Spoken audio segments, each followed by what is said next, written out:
Hey, everybody, welcome back to another episode of Mondays with Mindy. I'm Mindy, and that's Christian.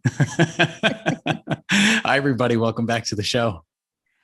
Christian, today you and I are going to be having a conversation with an actress, author, speaker, and certified co-active life coach, Lisa Whelchel.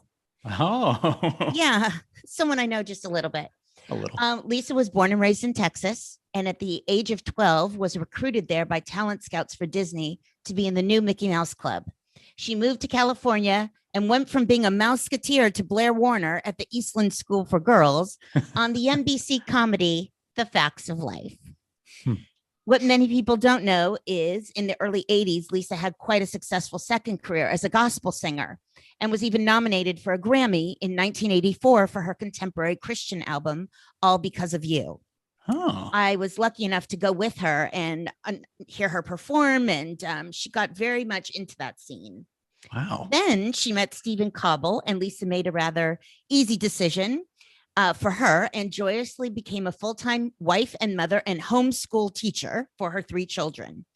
And as Haven, Clancy, and Tucker grew up, Lisa became an author, has published 10 books on motherhood, homeschooling, discipline, and her most recent on adult friendships. Wow. I may have a quote in there. I'm just saying. She also launched herself as an inspirational speaker at churches and conferences, and even founded Mom Time Ministries, a religious network of mothers groups supporting each other. After her divorce in 2012, Lisa landed in the Philippines and participated in one of her all-time favorite shows, CBS's Survivor, and tied for second place. The bigger news was she was voted fan favorite and received a $100,000 cash prize and, unfortunately, a case of West Nile virus. Oh.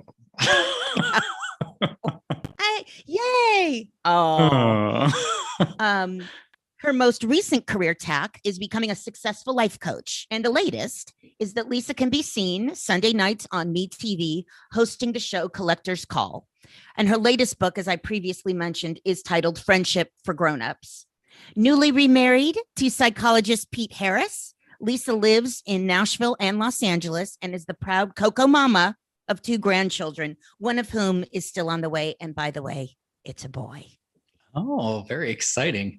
Well, ladies and gentlemen, we are excited to have her on the show. Let's bring her in. Lisa Whelchel. Yippee. Hello. Thank you. Hello. Hello. Good to see you.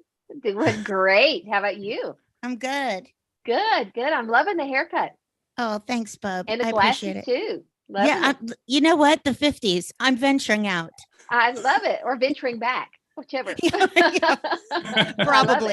Probably. Although the gray, don't let the gray hair fool you. Yeah. We start each episode where Christian and I came up with 20 questions. I grab 5 and we just start gabbing. Love it. Okay. Usually isn't a problem for us. I don't think. Yeah. Lisa. Yes. What assumption do people make about you that they're wrong? Okay, great questions. I love this format, by the way. Oh, thank you. Let's see. I didn't think I need your approval, but I guess I do. I just love it. I enjoy this format as well. Thank you. And I think it's great for podcasts too, because I do think so oftentimes people, I'm not in this situation right now, but so many times they will be kind of going through a kind of a podcast, like what we used to do with the radio kind of junket. Things. Yes. And so they get the same questions all the time, and you can tell that the answers are the same all the time. Yeah. So I really prefer to listen to this as well, because it feels like, oh, this is actually really, personal. So anyway, Thank you. Now, what is an assumption? I think there might be a few. Well, there probably are a few. Yes. Okay. You know what? The obvious one would be that I'm like Blair in some way. So that's pretty obvious. I think people would think. And so you would know, you could answer this question yourself for me, the differences between Lisa and Blair. I mean, for even just physically, I'm shorter than Blair. You are so much cuter than Blair.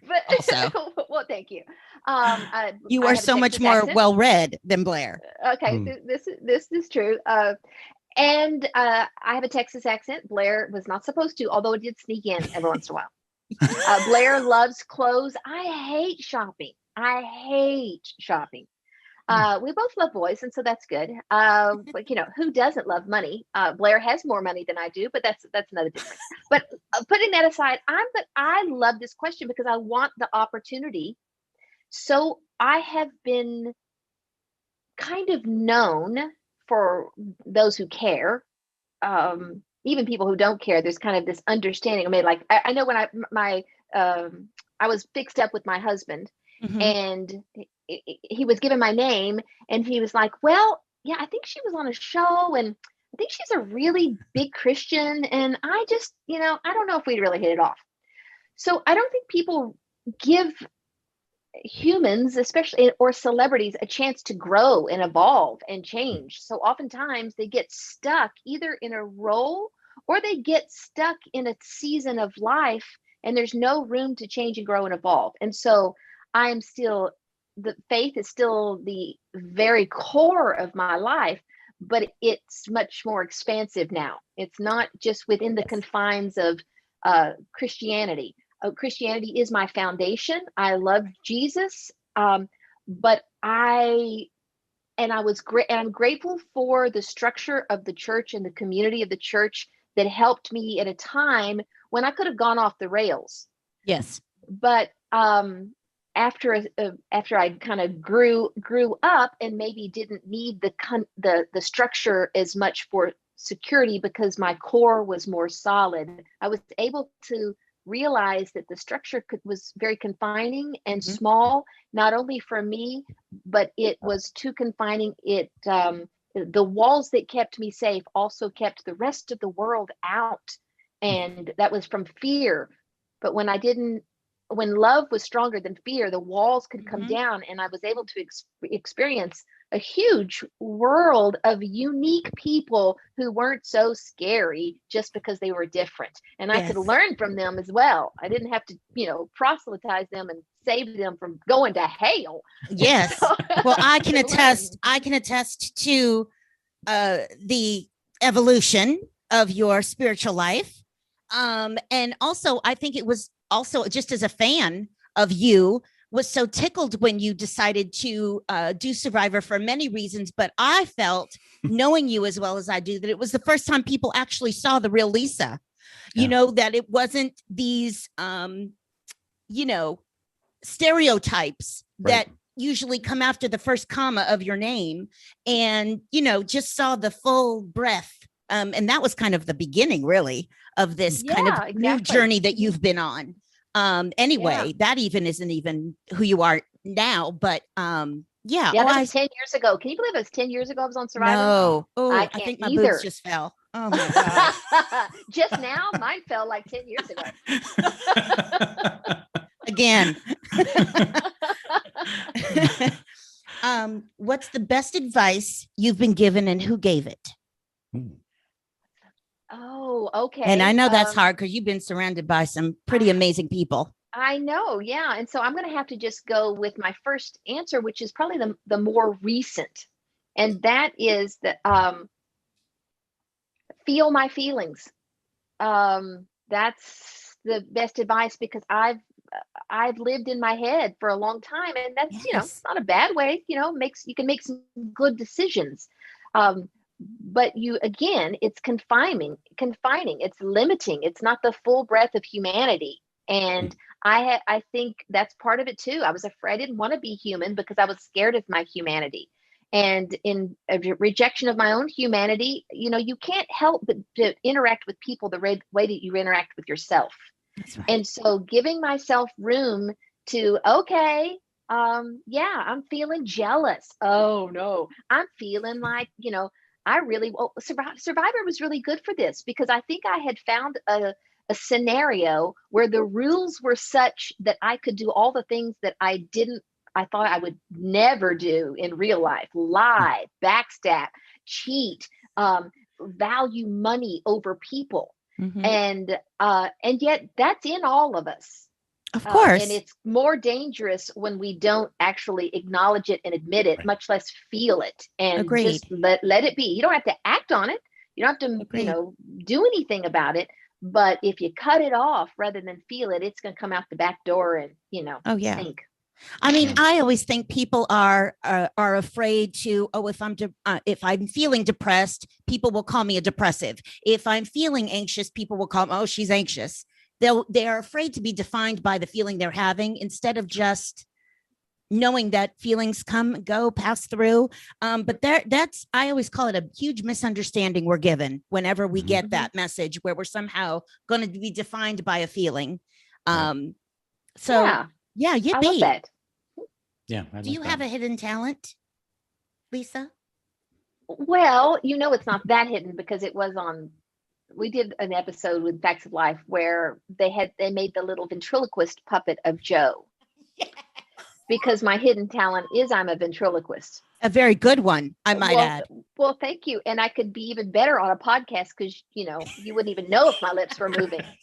Exactly. I could, it's the genius Mindy level. is much, all the words that they're hard to say, but I can just say it on podcast. Unfortunately, it's also on YouTube, so I can't get away with it. Yeah, That's right. Yeah. No. Okay. That's still a very interesting skill. Where did you learn that? Did you teach yourself, or is that a family thing? I did teach myself as a little girl because I took my first acting class when I was 8 because I was very, very shy. And my second grade teacher was worried about me because I just take a book and read under a tree and not be very social because I was scared to death of myself. By the way, she has a tendency to still do that. I know. This is so true. This is true. It is my addiction, which addictions typically are to protect us. So, right. So I had my first acting class at 8, and then I wanted to be in the school talent show. So I asked the acting teacher, well, how can I do acting for talent? And he says, well, I don't know. You could do puppets. And so I thought, okay, I discovered ventriloquism, and my mother bought me a little dummy and a vinyl record from Sears Roebuck catalog. Wow. And I taught myself, and I won the talent show that year for 3rd grade. Wow. Congrats. And then how many years later it's on an episode somewhere. That's That's fantastic. Yeah. Who do you admire and why?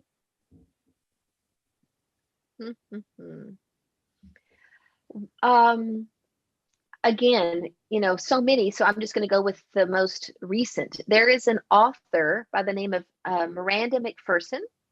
And she has written a book called The Way of Grace. And what I love about this book is part of the premise that she brings to the table is a more feminine approach to spirituality. And especially when it comes to really interacting with our ego. So what does that mean?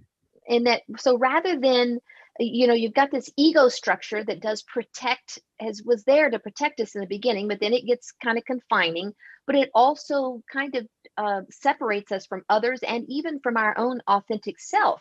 So unfortunately, then the ego gets a really bad rap, and it's like we need to get rid of it. It's like ego annihilation. Let's just, the ego's bad. Where one of the things she says is if you have like a block, let's consider a big block of ice, and it's our ego concretized around our truest self, then you can either take a sledgehammer to it, or you can put it out in the sun and just let it dissolve. And that is a more feminine approach. It's a more gentle approach. And it is an approach that I'm learning to be more gentle with myself and with my ego structures that were there to protect me, but are now limiting. And then I'm also learning to then, again, the way we do one thing is the way we do everything, interact with others in a more feminine approach, because I've got a lot of masculine energy as far as it's kept me safe in a scary world. And it's kept me moving forward to be successful, where that's really defined as how successful you are, is how valuable you are as a person. And so I've got that well defined. It's the feminine approach that I need a little bit more practice with. And so the Miranda's book and teachings have really helped me know how to do that in a practical way, and which also is to give myself more patience as well. Well, I love that. That really resonates with me. Well, just as a person, because I too have very in touch with my, strong side, my male side, and that female side of seeing, vulnerability as weakness instead of how gorgeous it is. Yeah. It's definitely taken me aging aging has helped me, and life experience. Yeah, to sort of Yes. let that go. I love that. Me too. Oh boy. I don't know why you got the hard one. Not hard ones, but keep I like the thinking. hard ones, Mindy. Okay, More good. substantive ones. Oh, yep. Okay. Okay, We're just gonna let's- like whoop, yep. Okay. I'm not even What are going to you? Come on, get mind. listen. Get your Have mind I out been of the blue since gutter. you've known me? I mean, I still have my hymen. I was blue. Okay. If you could always like a truck driver, terrible. If you could have dinner with any 3 people, who would they be? Do they have to be alive? No, you can be whoever, and Whatever you also want. just in the moment, like just right now. I won't hold you to it. Okay. Oh, 3 people. Goodness gracious. And we know you love your family and all of that. Like, Yes, yes, yes. Well, I would totally love to have dinner with Jesus. Because I do think that he might take up all 3 slots. I know Father, Son, and the Holy Spirit. Need a big table too. That's right. But we're all going to sit on one side, so it needs to be twice as long. Right. Yeah. Okay, so who shares this meal with you and Jesus? Now my curiosity is just on fire. Oh my goodness. Oh my goodness. This is tough. You know what's coming to my mind, and this Tell me. No judgment this sounds ever. Okay, I know, but and I'm just gonna go with it. I think it's because I'm in a season right now of just being really curious about where people end up and how they get there, and believing that they didn't start where they ended up. Oh yeah. Right. So the thought is, I would love, and I think I'd want Jesus there with me too, but like maybe, like Mussolini or, Ayatollah Khomeini or, Hitler or somebody where it's like, okay, how did he was born to a mother. There? Yes. Right. Yeah. How did you end up this? And I think there is this, maybe it's my own Messiah complex. There's this part of me that I know I couldn't, but there's a part of me that would want to just be in that space, and with such love and curiosity, that I would want it to impact for good this person who is, I believe, good at his heart. But man, at some place it just wasn't safe to be in his goodness. Mm-hmm. So I probably need maybe if somebody like that's going to be there with me and Jesus, then maybe somebody really strong. Yeah. And you may need a longer meal. You may need more time than a meal. This is true. Yeah. Yeah. I like that. You did a deep dive. No, I like that a lot. Usually someone comes up with, some kind of like, not fluffy answer, but right, some famous person they want to meet or politician. But I really love where you went with that. And, of course, my ego says, put me at dinner with him and I will fix him. Yes. Let me roll my sleeves up. Let me get to it. Yeah. I don't think I could fix him, but I do think that somebody once said that, that like a ship, if a ship just veers off course by a degree, it will end up in a different place altogether. So I would not necessarily believe that I could fix him, but I would hope that someone meeting him with curiosity and interest without judgment, certainly judgment of his behaviors and his actions, but not judgment of what drove him to feel like that's what he needed in order to get love or to not feel the trauma he's been through or anything like that. That I would hope that perhaps that love would seep through by degree, and maybe then other people would come along, or maybe it would just grow as a seed. So do you believe in evil at all, like evil incarnate, or just obviously the force of evil, but do you believe that people then are just intrinsically good, like across the board? That's a great question. I do believe that goodness is at the center of all. But believe that we have to be careful about what we judge as good or bad. Mhm. Because in the bigger picture, there's certainly a great parable about, well, that was bad. Well, maybe not, Right. that was good. Well, maybe not. Right. So, I think that, like, if we were to imagine a painting, like with all the little, or a picture with all the little pixels, I think all the little pixels are good, but they're all different colors. And when you make a painting, the painting, it could be that the darks are what make the lights so beautiful. Mhm. And so, is that saying that the dark is bad, or is the dark complementary to the very reason that we can enjoy the beauty of the light? And but when you get right into the middle of the dark, it feels dark, and there is suffering, and there is evil. But if you pull out into the big picture, I believe the big picture is beautiful. Mhm. So if you were to give in a role of some person who has just done dastardly things, would that be an easy, I don't want to say an easy coat for you to put on, but would that be a challenge that you would want to take on, or is that repugnant to you? No, I think it would be, if, as long as it doesn't glamorize, glorify, or even just, oh, this is just life. This is just a part of life. This is just what we're living in. I don't want anything that just makes us numb to the evil by it just being everywhere. And so I wouldn't want to have a role that's just for gratuitous sensationalism. Sensationalism. You know what I mean? Sensationalism. Yeah, I feel you. Thank you. I know what you're Gratuitous saying. sensationalism. Yes.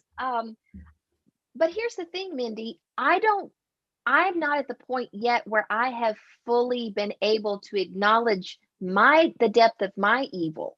And I don't think I could pull it off as an actress. And I think it's one of the reasons why I feel really confident as a comedic actress, but I have less confidence in my acting ability as a dramatic actress, because I think you actually have to be able to feel those deeper, darker emotions, or you're going to look like you're acting. 100%. And that's an area that I want to grow and stretch into. Okay, so life coach, explain this to me. I can't wait for my psychotic role. That I am literally, listen, my thought process about me since I'm going to say my spiritual awakening, whatever you want to call it, in my late 20s was, if I can embrace all the great bits about myself, I've got to embrace the bad bits as well. In other words, I can't have one without the other. And the reason I am so loving, so generous, so funny, so full of life, is because I also have tremendous sources of hurt and pain and resentment and want to have a vengeful heart. I have both. There's a reason why I can feel that. So I knew that from and work on whatever I need to work on in regard to that. But as an actor, of course, I just so want to do a deep dive because I feel so fascinated by someone who has this face. But to people who know me well, like Christian, knows how dark I can go.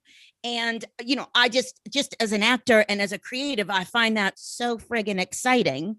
That, I always say I want my misery, whatever that means, that Kathy Bates, right? I want my version of that to, it's like, could she really be psychotic? Well, ask anyone who knows me. My goodness, yes. Yes, she can, and quite easily.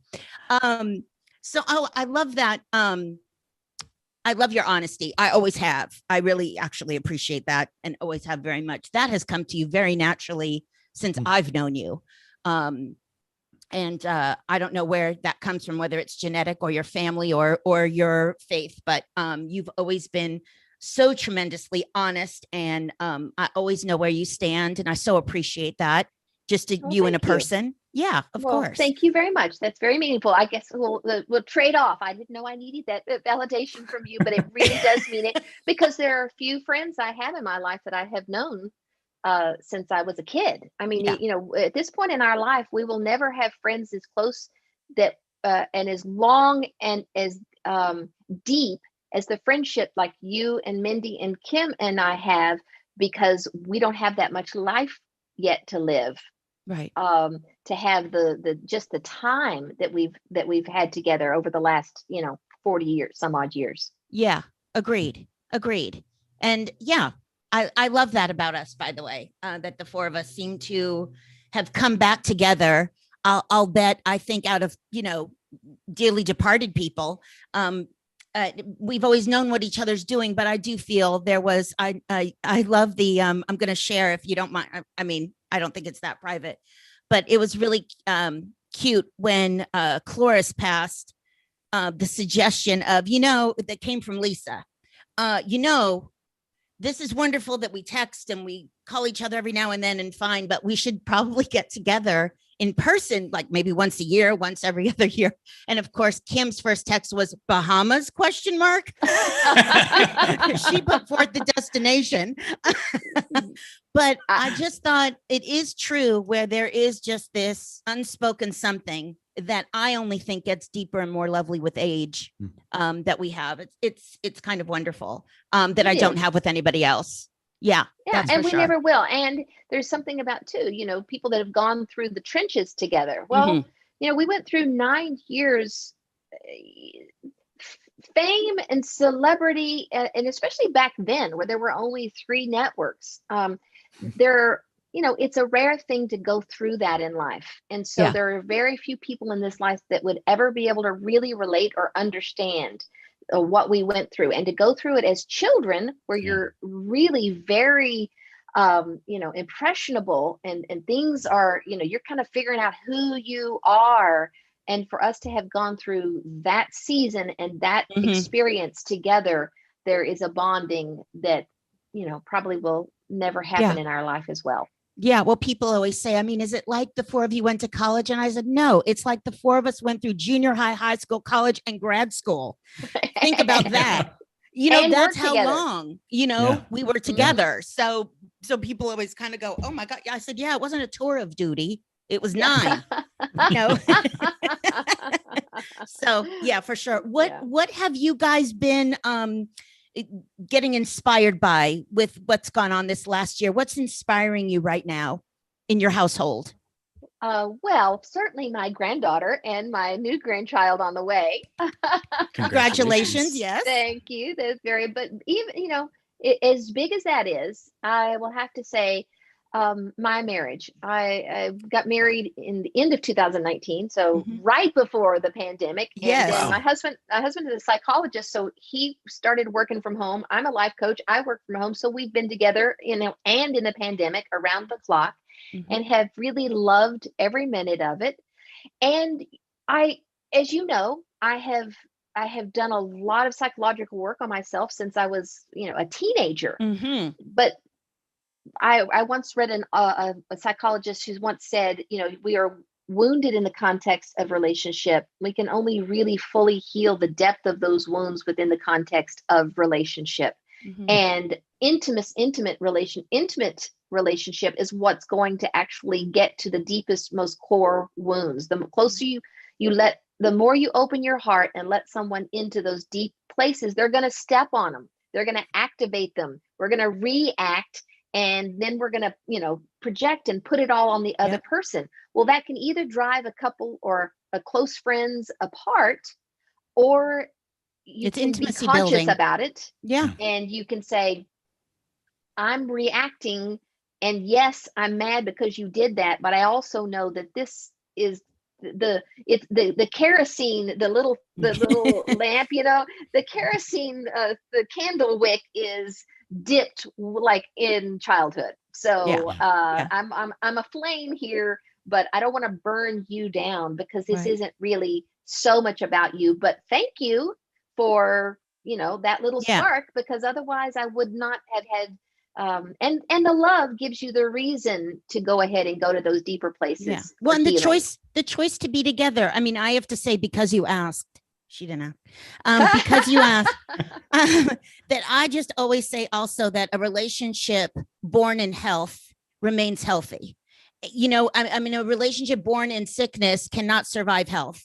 And so I think you two joined. You two joined. About that. I want to hear more about that. Well, I just think, you two joined where you were in such a healthy place open place, and you attract someone, and it's in you came together in health. It was good. Foundation is good. It's not in some kind. So however much you're unpacking from childhood and ego and all of that stuff, the foundation is very good. And so I would say this is a good one because you asked. I totally agree. Yes. So I know that you are doing 10 different things to Sunday. You are authored your newest of your 10 books, and you are life coaching. And are you still, when the world starts to open up, are you going to go speaking again on your? I don't know, because here's the thing. The majority of my speaking at this point has been at, traditional evangelical churches. Yes. And so I but do travel conferences too, Lisa, no? Well, but they were mostly faith-based. Okay. And so when I do speak at a faith-based event now, I can with full integrity talk about how grateful I am for the protection and the foundation and the security of the church, especially in a very chaotic time in my life. And that's actually that's in line with the Christianity, that there is the foundation of the law. You really need to learn how to be a good person, do the right thing, don't do the bad things, and just lost my earbud. Hold on. There it is. Alrighty. So I can talk about how important the law, the Old Testament is, but it's in the New Testament that the law is supposed to be the tutor. It is really for elemental things. It's teaching the elementary principles of life, but you don't want to stay in elementary school forever. You need to graduate from the law. And when you graduate into the law of love, which is then written on your heart, so that you are then being in this world from the inside out, love motivated, rather than from the outside in, which is oftentimes a little bit more fear motivated, which again, there is a time for it. I'm not going to tell my 2-year-old, now don't go run out into the street because there might be a big, car come around and you get a big boo-boo. No, I'm going to say, if I see you in that street, you are going to get hurt. And it has nothing to do with that big car. It is because you are going to go into your room and you are going to be hurt because you are not going to be able to play with any of your toys for the rest of the day. And that is going to be painful, So there is a place for when we're kind of learning how to be in this world, to be afraid of doing a bad thing. But if you stick with that, then then you're just going to be operating from a fear-based, punishment-based mentality for yourself and for others. And that's why Jesus came ultimately to bring grace. And so I can speak that message in any situation, but a lot of churches really only want they're not going to be, when they find out that I believe that there are many ways to experience God, not just Jesus, then the invitations kind of dry up. Yeah. Well, I think all of mine have gotten lost in the mail my whole life. So apparently I think I agree with you on that. But there's that so maybe not, but there is also the show that you're hosting on Me TV. And is that picked up for another season? Well, you know what? They just asked for 8 more at-home shows because they're I think they're wanting to just kind of keep it alive until we can get back out on the road and go, because it's great. We go into people's homes and we see their collections. Yeah. So we can do that with them just filming it with their iPhone, but it's not quite as fun as going into their home. But until it's not quite as dangerous, we'll have to wait. But the plan is to get back out on the road, finding collections from all over the world hopefully next January. Oh my gosh, wonderful. I hope that and many, many, many other things. And I adore you, and I hope you know that, and I hope you feel that. And thank you so much for coming on an episode of Mondays with Mindy. My pleasure. It's been a joy, and I can't say that about every interview I've ever done. I But know even that to be true. regardless of the fact that it's you, it was fun, even if it had been, Christian, whom I just meeting A and total stranger, yeah. have fallen in love with the way he has done all the pre-interview stuff. So Yes. anyway, Awesome. it's a pleasure all the way around. Awesome. Well, thank you once again, Lisa. This was a pleasure for us and for our guests or our listeners and viewers for sure. One more time, ladies and gentlemen, big round of applause, Lisa Whelchel. Oh, Woohoo! thank you, thank you, thank you. Adore you. Adore you. This episode of Mondays with Mindy is brought to you in part by our sponsors, Beekman 1802 and the cocktail party, Love Mary. At Beekman 1802, we believe there's nothing more beautiful than kindness. We work hard every day to provide exceptional beauty products and cultivate moments of kindness to inspire our community of Beekman neighbors. Visit beekman1802.com or mondayswithmindy.com and discover our range of goat milk soaps, body care, and clinically proven skincare. Tired of cooking? Love fancy hors d'oeuvres but don't have any idea how to prepare? Look no further. The cocktail party, Love Mary, is here. For 15 years, New York's caterer to the stars and our pal Mary Giuliani has served her deliciously whimsical hors d'oeuvres to the best names in art, fashion, and entertainment. Now she's put them all in an adorable little box to send from her heart to your home. As Mary says, all you have to do is turn on your oven, pour yourself a drink, and enjoy more time with your guests. She'll take care of the rest. Go to marygiuliani.com or mondayswithmindy.com for more information and to order yours today.